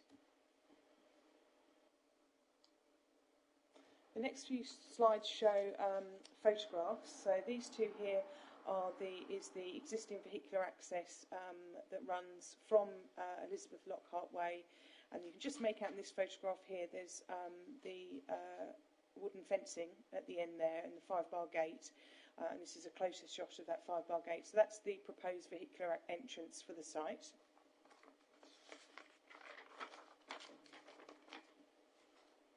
These 2 photographs are taken from that gate, one looking northwards, which is this top photograph, and then one looking southwards to the southern portion of the site, and you can just make out there some roofs of properties within Convent Lane even. These photographs here show and this bottom one here is the application site and the proposed pedestrian access from Convent Lane, and then just behind where this bollard is the existing public right-of-way which runs in a northerly direction from Convent Lane. And then to the side here you can just make out the pavement which then runs along Convent Lane. This top photograph here, the brick properties are existing neighbouring properties within Convent Lane, and they are to the west of Convent Lane. The properties to the south and these parked cars are neighbouring properties to the east along Convent Lane. These photographs here show existing properties within Elizabeth Lockhart Way, showing you a style and design of the existing properties close by. These photographs actually show, you can just make out in the background of the photographs Broad Road, so you can see the slightly different style between the more modern properties in Lockhart Way and then the slightly older style of properties here and here in Broad Road. So to summarise, there are 5 bungalows and 4 detached dwellings. The density is 18 dwellings per hectare. The ridge heights vary between 5.5 metres to 9.25 metres, and the private garden areas vary from 98 square metres to 190 square metres. There are 2 parking spaces provided per dwelling, and there are also 3 additional visitor parking spaces. No objections have been received from consultees. There have been 6 public objections received, and they're set out within the officer report. It's outside but adjoining the town boundary, and is a draft housing allocation within the draft Section 2 local plan. Officers consider there's good access to services and facilities and public transport. Considerations. The design, appearance and materials are considered acceptable and similar to those to the local area. Meets the SMAR identified demand for 2 and 3 bedroom properties. There's no impact on heritage assets. Acceptable amenity level for future occupants. No detrimental impact on existing neighbouring amenity. There's no highways issues. There are a removal of 6 trees, but that's compensated by 12 new trees to be planted. There's biodiversity enhancement with bat boxes and swift boxes, and an HRA payment has been made up front. Overall, the planning balance has concluded that the benefits outweigh the adverse impact, and a recommendation subject to the conditions set out within the officer report is made. That's the end of the presentation. Thank you very much, Melanie. Thank you. Members. Councillor Abbott. Thank you, Madam Chairman. So this site is draft allocated in the Section 2 plan, and as speakers have said, the adjacent site is also allocated. So development is very likely going to happen, and I think in terms of principle I would accept that. And I think the design and layout is quite good.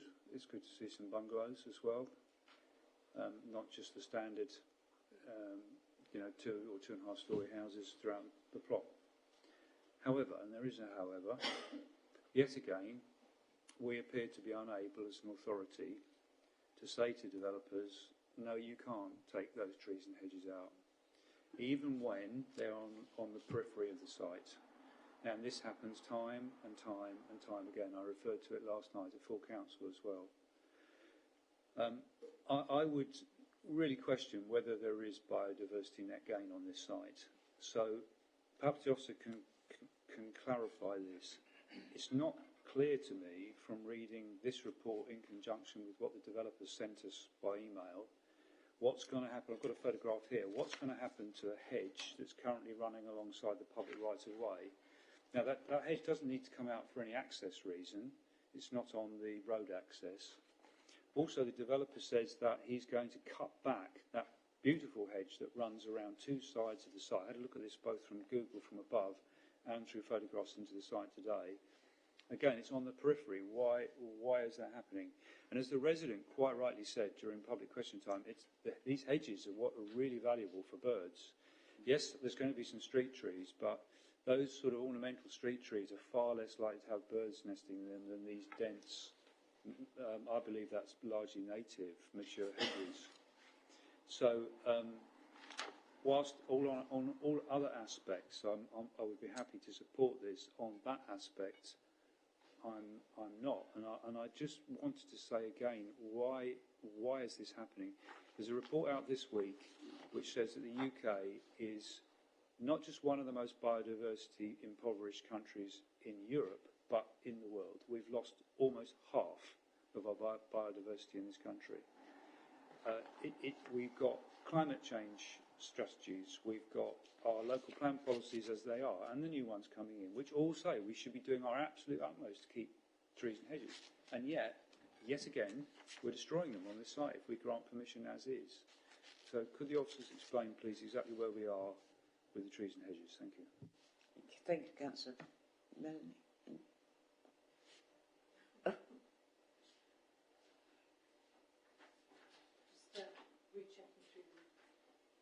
Sorry, members, I'm just rechecking through the report. I do note that there is a condition that the council's ecologist has requested, which deals with requires not just compliance with the ecological reports that were submitted, but they have also requested a biodiversity enhancement strategy. So, from my understanding, that would be to compensate and to improve, to compensate for the loss that is proposed with the hedgerow removal, but then to improve improve that whatever then goes back in its place would then be an enhancement over what's there at the moment. In terms of why the hedging has to go out, has to be pulled out, I would have to refer back through to the report and just double check that. I think Councillor Abbott was referring to what's on page 155, that the hawthorns along the eastern boundary will be pruned and reduced. Is that what you were talking about, Councillor? Because that's what I noted. They were going to be pruned and reduced. Yeah, there's that, but there's also the thing that came from the developers themselves. Yeah. Said that the hedge along the public right-of-way, which is what this south-eastern facing side, is going to come out. Then there's another thing on page 155 where it says The applicant has revised the landscaping proposal to maintain the proposed hedge at 1.1 metres. So I'm confused as to whether that hedge is staying or is going to be cut back. I agree it needs pruning, because that public right of way looked very narrow to me, so I'm not against that. So there's two issues here. One, is the hedge along the public right of way staying? And two, why is the hedge around the periphery on the eastern and northern side has to be cut back and we're losing trees? I must say I haven't had the benefit of reading the report that was sent round to you guys. Chris has got his hand up. I'll ask Chris to come back. I'll come back on that. So I'm just looking, so apologies, Councillor Abbott, I was just looking through the submitted drawings and the computer was being a little bit slow. So I'm looking, so Mel, perhaps just to assist members, could you just bring the site location, the site layout plan back up, please, as part of the presentation? I've got the landscape master plan. Would that be useful, or did you want the other one? If you just put the, if you just put the site plan up, or if you've got the detail plan, that would be helpful. Yep.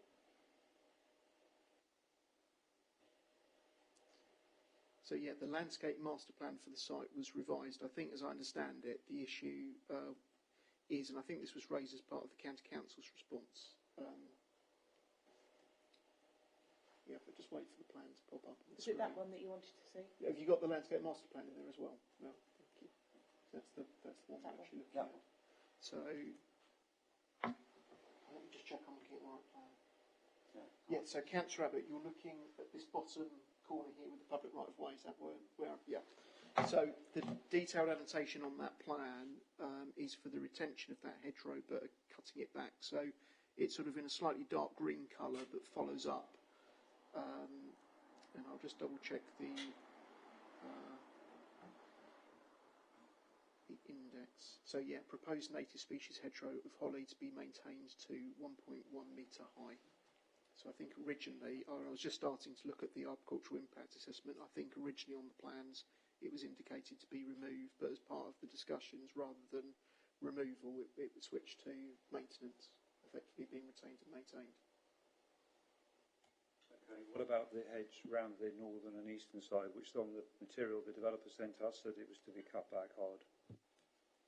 So by that you mean at the top of the 4 plots to the north? Yeah, and then down the eastern side.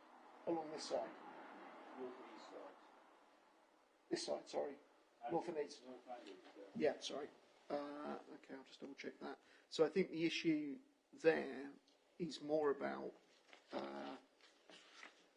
the encroachment of that existing vegetation into the site. So again, I think I'll just double check the plan again, bear with me.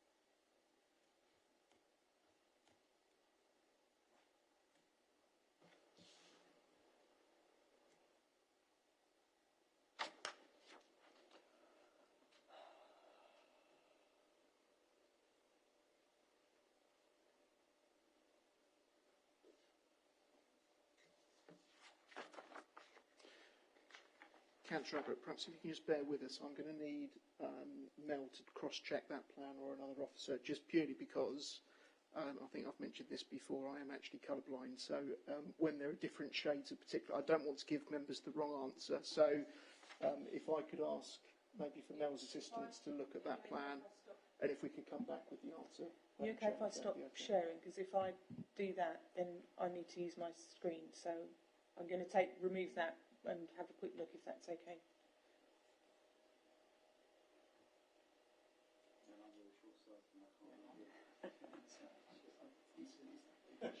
Can't read the bits. I can't read the bits. This is the better one to look at, but it's so hard to see. Yeah.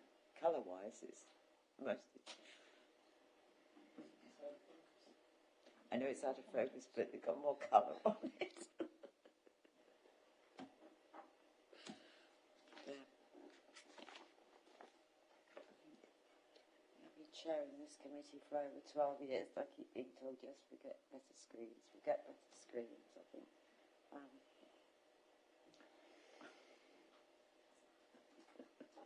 Much clearer on the laptop screen. Yes.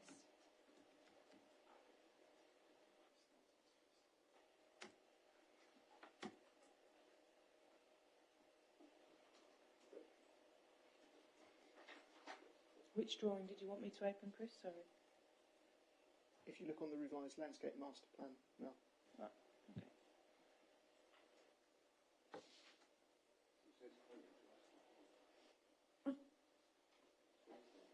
Okay. What's wrong?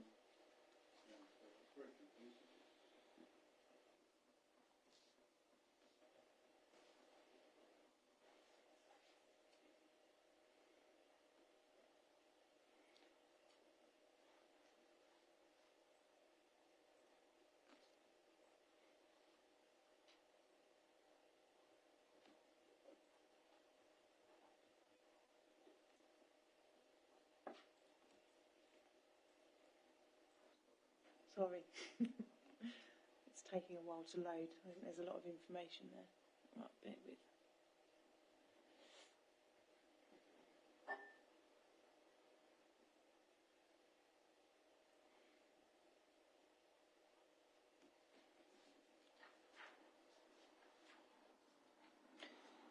So, on the plan that I did have up and then subsequently took down, the large murky grey colour, a murky green colour that ran down the eastern boundary is shown to be existing trees and vegetation to be retained. And then that's the same where it wraps around the top, so where it runs behind plots 1 through to 4, again, that hedgerow, the sort of is marked as existing trees and vegetation to be retained. So if I just go back to this screen here. No, not that one. So that's behind the houses and down as far as the entrance. So yeah. has that reopened again, hasn't it? So this area here, as I called it, the murky green section, and there where it runs round in like an upside down capital L, where it runs around the eastern border and along the top, that's shown as existing hedgerow and trees to be retained. Right. They're not going to remove them along the edge of the footpath either, are they? This section, that's what Chris has already referred to, that where it's going to be trimmed back. But the area that, so where, if you see where my cursor is, so starting at the bottom there, running up the eastern side, and then along the top, that sort of large upside down L shape is shown to be existing hedgerow and trees to be retained. Well, thank you, but it does differ to what the developers sent us. I double checked what they said, so yes. Thank you very much. So we have to make sure they do what they say. Before I move on, I wonder, Mr. Jeffrey was very concerned about the flooding issues, and I know in the report it's covered, but is there any way we could explain to him what's going to happen? Because he did seem very upset about the flooding issues, and if my home was getting flooded, I would be concerned. And I see there is mitigation in the report, but I wonder if that could be explained so he understands what's going to happen. So the reason why an FRA wasn't submitted is the site does fall within a flood zone 1, which therefore means that there isn't a requirement for an FRA to be submitted to us. And as Councillor Scattergood has said, there is then within the officer report, it does mention about the site falling within a critical drainage area, which are prioritised for improvements. And the drainage strategy that has been submitted by the application has been assessed by the lead local authority, which in this case is the county, and they haven't raised an objection to the application. As far as I understand, I'm assuming there are some conditions that have been recommended. Quick look.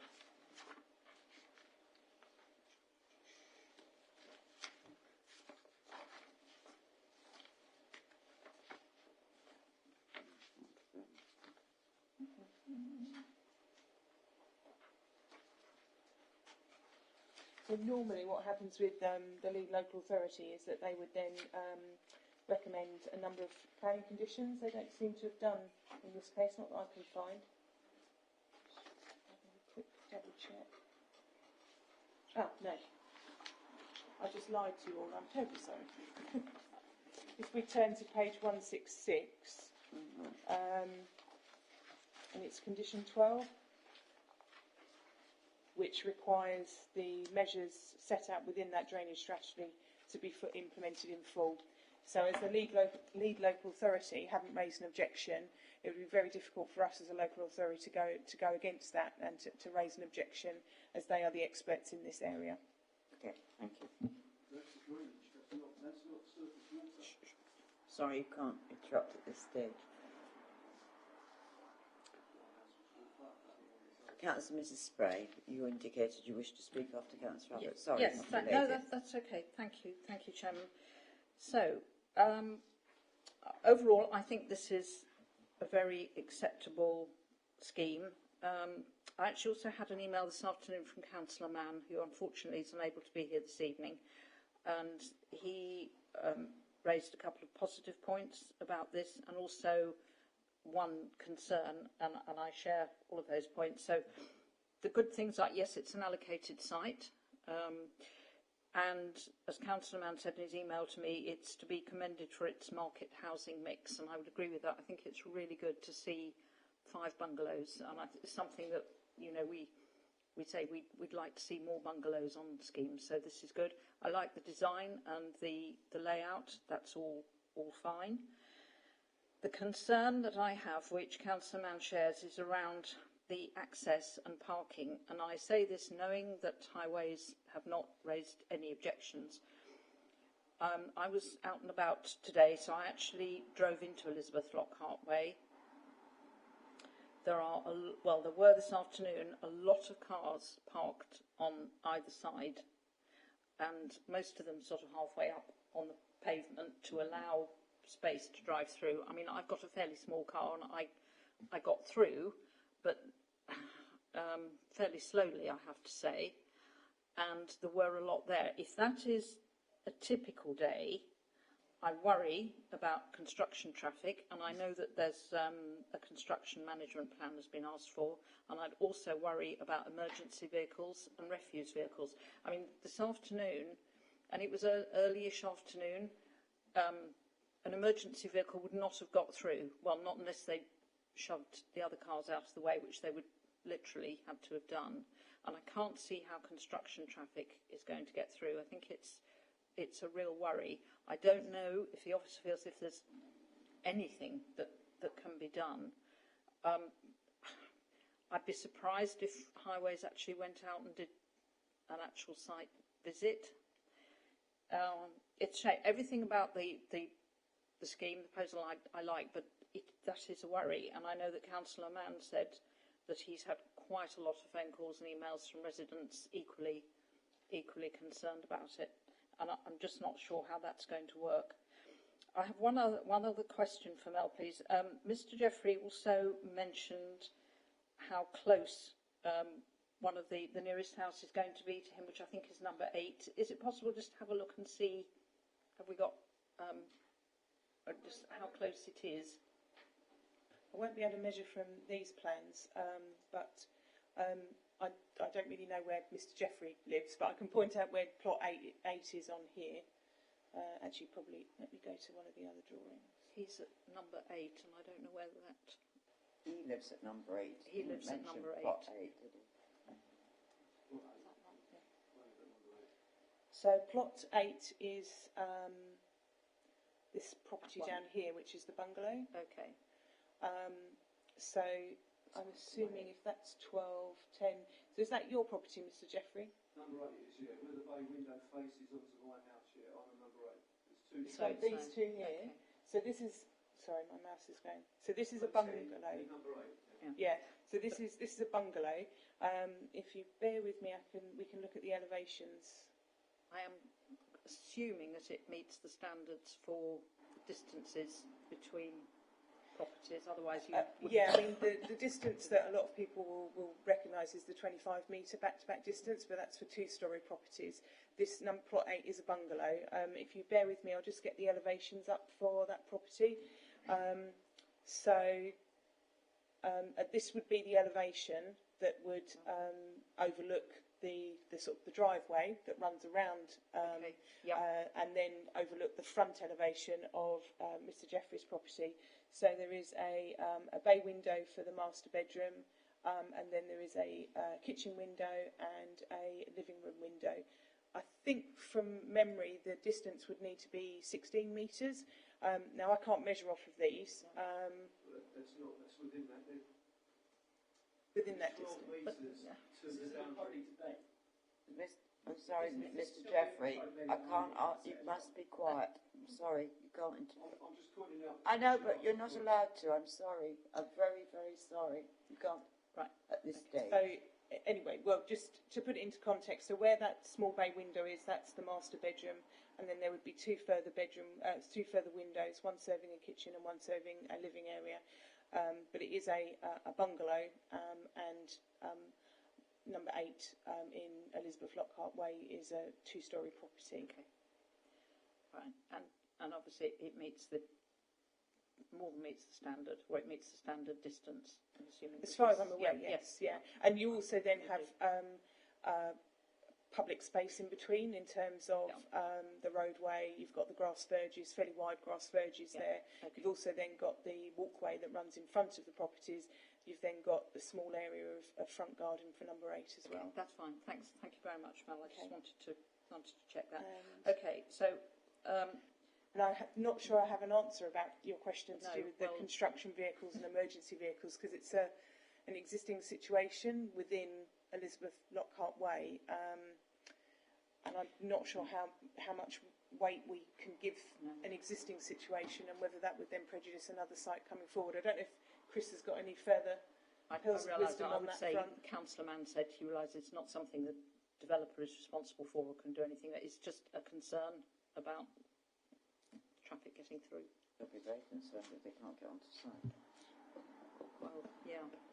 So I think the concern is well raised. It's something that we've obviously sought to cover off with the introduction of Condition 6, which is the construction management plan condition. We could add an informative as well to the decision notice to the developer, because obviously it is a very tight situation in terms of access with vehicles parking. So they're obviously aware of the situation. They're going to have to manage it very carefully, and in terms of parking as well as deliveries and coming in and out of the site and so forth. And as they gradually build out the site, it is going to need to be carefully managed. So we could add an informative to that effect. But in terms of our controls as the local planning authority, obviously construction impacts, it's accepted that these will be short term, and the role of the planning authority effectively is to seek to try to mitigate those impacts as far as possible. So we're doing as much, I think, as we can with the Condition 6, but there will undoubtedly be some impacts arising from the development process, and it's a case really about mitigating those as far as possible.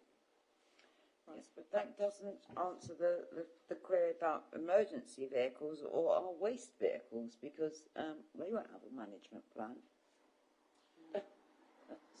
So the situation, so in terms of the development site itself, it obviously connects into that existing road off of Elizabeth Lockhart Way. The access around the site would be able to be accessed by emergency vehicles. The situation is it's coming off an existing road access, and it would be, I think exactly, well, the highways have raised no objection in terms of the width and the connection. So what we're talking about potentially are localised parking issues that could prevent that. That is not within our remit as the local planning authority to resolve, and it is a highway matter effectively that we are talking about there. But there's no objections from the consultees on that front, and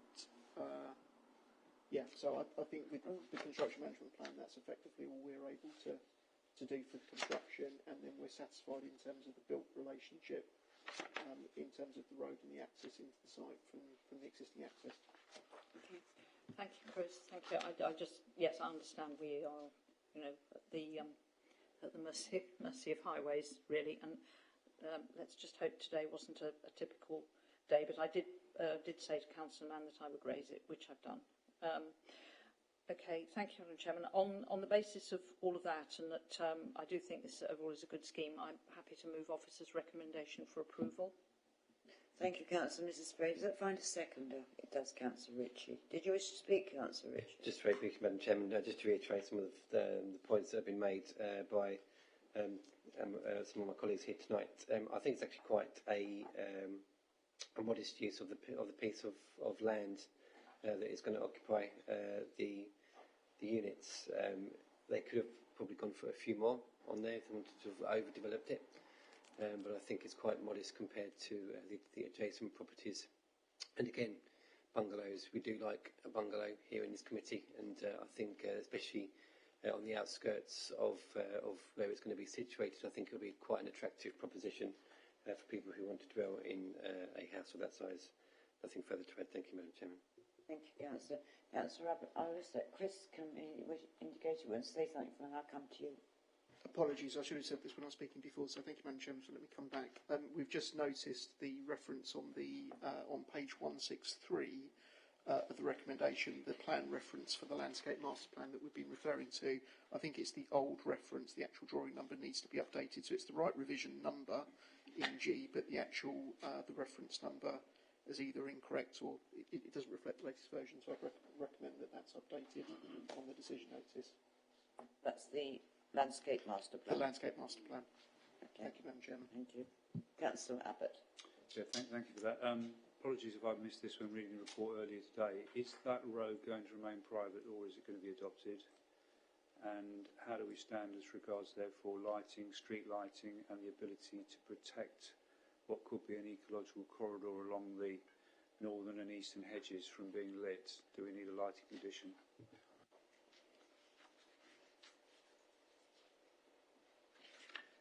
See anything about lighting?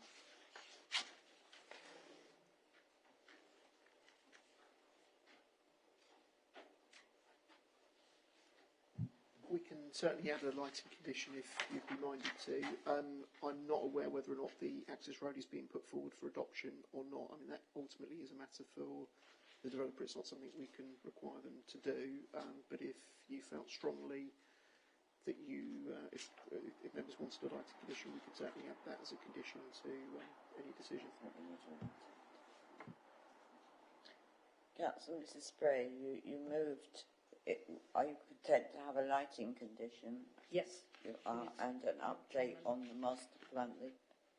Yes, please. And I think Chris also spoke possibly about an informative to do with the accesses on that as well, please. Thank you. Okay, fine, thank you. Does anyone else wish to speak on this item? Councillor, I keep seeing Mrs. Will. Turn it away, please. Councillor Johnson, so sorry. Thank you, Chair. Interesting enough, I was at a meeting last night where there were serious concerns expressed about a potential development because of the parking issues. Currently, I know this area very, very well, and having been involved with driving large vehicles, I just don't think the emergency vehicles will get through. I really don't. The large vehicles which must go up, we have a lot of ambulances going up and down these days. Great concern to me. I think natural development's okay, but it's the access to it. It's going to cause so many problems. I don't know how to resolve it. People seem to think that the fire service would just simply throw cars out of the way. That just doesn't happen. That's concerns of mine. Well, if you see on page 147, Councillor, the fire and rescue have got no objections. I mean, they're the people who've got to do it. So if they don't object, it's very difficult for us to overrule what they're saying. Well, it has been moved and seconded that we grant this application with an additional lighting condition and updating the whichever master plan it was. Sorry, the landscaping master plan and an informative to be added. All those in favour? Those against? Abstentions? Thank you, members. That has been granted. Thank you very much. And that brings us to the end of our meeting, and I will close the meeting at